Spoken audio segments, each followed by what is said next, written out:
Hello Pisces, Sun, Moon Rising, and Venus Signs. Kamusta kayo? Sana po'y nasa mabuti kayong kalagayan. Welcome back po sa Star Tarot.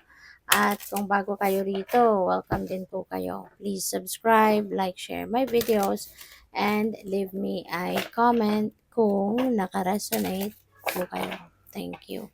So, tignan natin kung ano yung ganap para kay Pisces.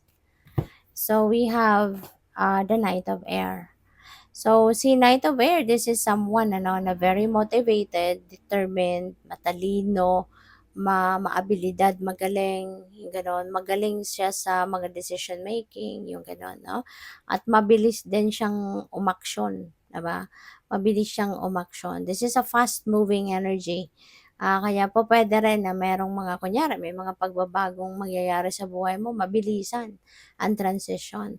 Kung meron man kayong binabalak gawin then sa sarili ninyo, then maaari no, na mabilis din ninyo itong isa sa katuparan, mabilis ninyo itong gagawin. Okay? So, we have the Seven of Water. Ayan. So, si Seven of Water, multiple opportunities ang meron kayo, kinakaharap ninyo. Maraming choices, marami kayong pagpipilian, maraming alternative, ganyan, no? Pero, dahil nga marami ang pagpipilian ninyo, baka ang iba sa inyo tuloy tama rin, no? Baka maramdaman ninyo na, ay naku, nahirap naman ito, ang dami kong i-research, dami kong dapat alamin. Kasi 'di ba hindi ka naman basta-bastang magdedesisyon na lang na, eto na lang, dito na lang, 'no? Hindi naman puwedeng gano'n kasi sayang, 'di ba? Sayang ng iba pang opportunity kung hindi mo man lang iko-consider, hindi mo man lang titignan para mapili mo kung ano yung best para sa'yo, hindi ba? So, 'yun, 'wag na ninyong i-overanalyze, 'di ba? At saka makakatulong din sa inyo sa pagpipili kung kunyari nahihirapan na kayong mag-isip pa, pakinggan mo na lang kung ano yung bulong ng intuition mo. Kasi for sure, ililid ka niyan sa tamang desisyon. Ililid ka niyan sa tamang option. Okay? So, we have the King of Air. Ayan. So, baka meron kayong ano dito. Baka meron kayong kakilala, kaibigan, or mentor ninyo, 'di ba? Na po pwedeng magpapa-advise ka sa kanya. O pwedeng hihingi ka ng kanyang opinion that could be related dito sa kung ano man ang mga opportunity na yan. O pwedeng hihingi ka ng advice sa kanya kung ano yung best dyan na kukunin mo, anong bagay sa'yo, or ano yung mas makakabuti para sa'yo. So, kasi si King of Air, marami tong alam eh. Marami na tong experiences sa buhay, marami na siyang posisyon no, sa iba't ibang klaseng trabaho na maaaring pinagdaanan niya. Kaya very knowledgeable na siya, kumbaga may expertise na din siya sa linya, 'di ba, sa mundong ginagalawan niya, parang gano'n. So this is someone na very kumbaga highly respected no sa mundong ginagalawan niya. So pwedeng gano'n ang ganap diyan. Kaya puwedeng lalapit ka sa isang katulad niya no para magpa-advice kayo. So good luck. So, tignan natin kung ano pa ang ganap. And by the way, maraming salamat for subscribing.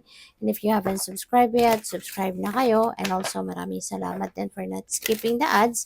Malaking bagay yan sa akin. And also, please click the join button sa baba ng video kung gusto niyo na mag-join kayo sa membership. Okay? Salamat.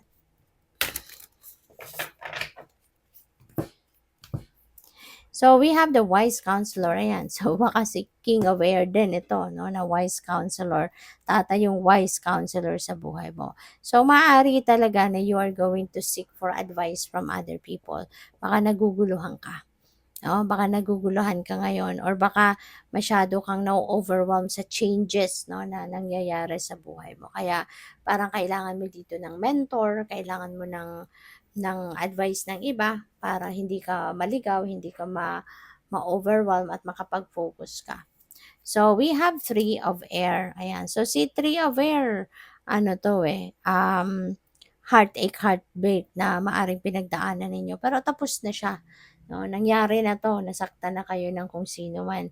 Kaya maaaring ikaw ay nalulungkot, maaaring may mga ganong ka pang nararamdaman, maaaring dumaan ka na sa talagang emotional burden, 'di ba, for quite some time. Pero meron ditong forgiveness and healing. So baka yung sa tulong ng mga makakapag-advise sa inyo dito ni Wise Counselor at ni King of Air, pupuwede na sa mga advice ng mga ito, yung parang magkakaroon ka ng mas positibong outlook, mas magkakaroon ka ng mas positibong judgment 'no, sa mga nangyayari sa buhay mo. Kaya pupuwede na mabuksan ang isip mo, magkaroon ka ng willingness na tanggapin na kung ano ang nangyari sa iyong nakaraan at pupuwedeng magpapatawad ka na so that you can start healing. So, pupuwedeng mag-shift 'no, yung nararamdaman ninyo, and maybe because that for the help 'no, or with the help of wise counselor and kung ni King of Air, kung sino man ito sa buhay mo. So, pupuwede na mabago yung perspective ninyo, mabago ngayon ang pakiramdam ninyo, mabago yung judgment ninyo. So, we have 10 of air, and this is ending and beginning, 'di ba? So, feeling ko dito, you're going to put an end to this pain, to this emotional burden, to this hurt na naramdaman ninyo in the past. Kasi si 10 of air, ending and beginning ito.